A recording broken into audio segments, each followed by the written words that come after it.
Look out, but here comes the polar bear charging up here in the NL MVP conversation. And Paul Goldschmidt's kind of been the leader in the clubhouse. And, you know, in some people's minds, he was a foregone conclusion. But there's been some other players in the National League who have spoken up. And they're stating their claim. You look at Freddie Freeman, who's always the consummate professional.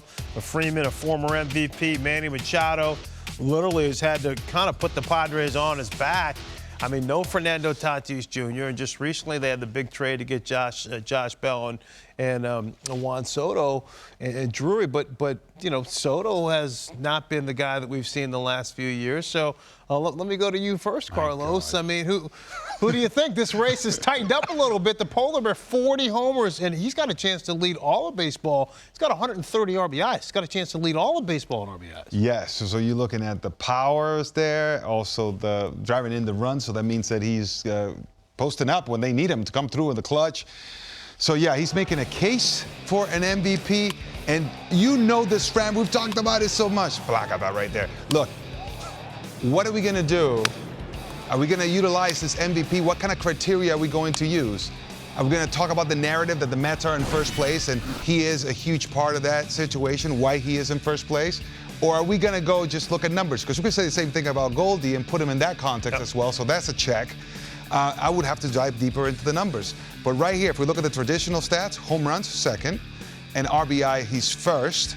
The batting average may not be as high. So what are we weighing? So if you ask me what my pick is, I'm still going to say Goldschmidt. Okay. Because I can't ignore all the other peripheral stuff. And the narrative is there as well. You know, the St. Louis Cardinals wouldn't be there where they're at right now. By the way, they were not in first place. The Brewers were cruising. Here comes Goldschmidt, absolutely crushing, playing defense, doing all kinds of things, which, by the way, the polar bear doesn't get this type of credit. So I'm picking Goldschmidt.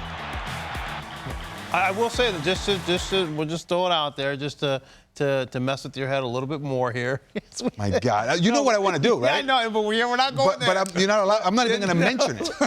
But Goldschmidt, and look, it's a long season, so right now Goldschmidt is, you know, he's hit like 220 over the last month or so. A struggle. And again, he's still hitting well over 300.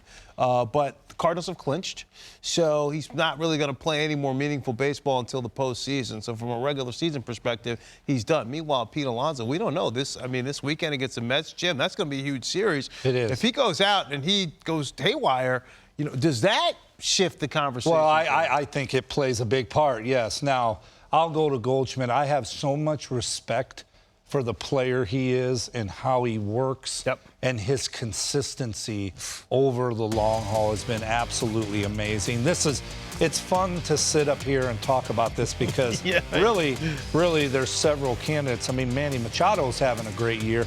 I look at Pete Alonso, I look at 131, I look at 40, and I look at 154 games played. Okay. You know, he's played. Yeah, right. He's posted up. Again, it could come down, again, why baseball is so great.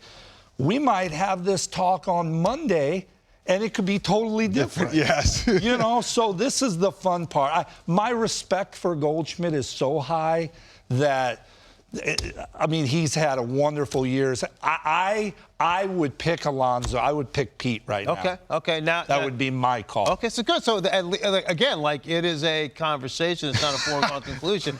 But to get back to help you with Goldschmidt, I think it's safe to say he's a better defender than Alonso. When you start factoring in the defensive metrics, that helps Goldschmidt's cause as well. Yeah, so the reason why I laugh is because this is precisely what you love, this conversation. Right. I mean, let's have a conversation about it. Okay, you know, and before the show, Frank's like, do not mention that idea that you have. No. But I'm going to have to say it because I want to bounce it off of Jim. No, go ahead. Jim, we need a Most Outstanding Player award. That way we get that out of the way. Like, we're like, okay, we're going to talk numbers only. We're going to figure out what the formula is so that it's very objective. Doesn't matter, context doesn't matter. This is the most outstanding player. Then we can have all this discussion of, like, you know, what matters the most, you know, what team, you know, who has been most valuable. Because we're looking at Machado, I'm like, is he the MVP? You know, if we're talking about, like, the weight of the importance of what he has done with Tatis going down, then Machado has an MVP vote right there, pretty secure because of what he's been able to do for the Padres, and the Padres wouldn't be where they're at without Machado. So maybe now he gets more of a recognition. That constitutes potential votes. And then Goldie gets most outstanding player. But it kind of feels like second place, most outstanding No. It kind of does. It kind of does. Oh, man. We don't want it cut and dried, Carlos. I'm campaigning for this. We want the debate. I'm campaigning for this. Debate. It's not working. We debate about this all the time.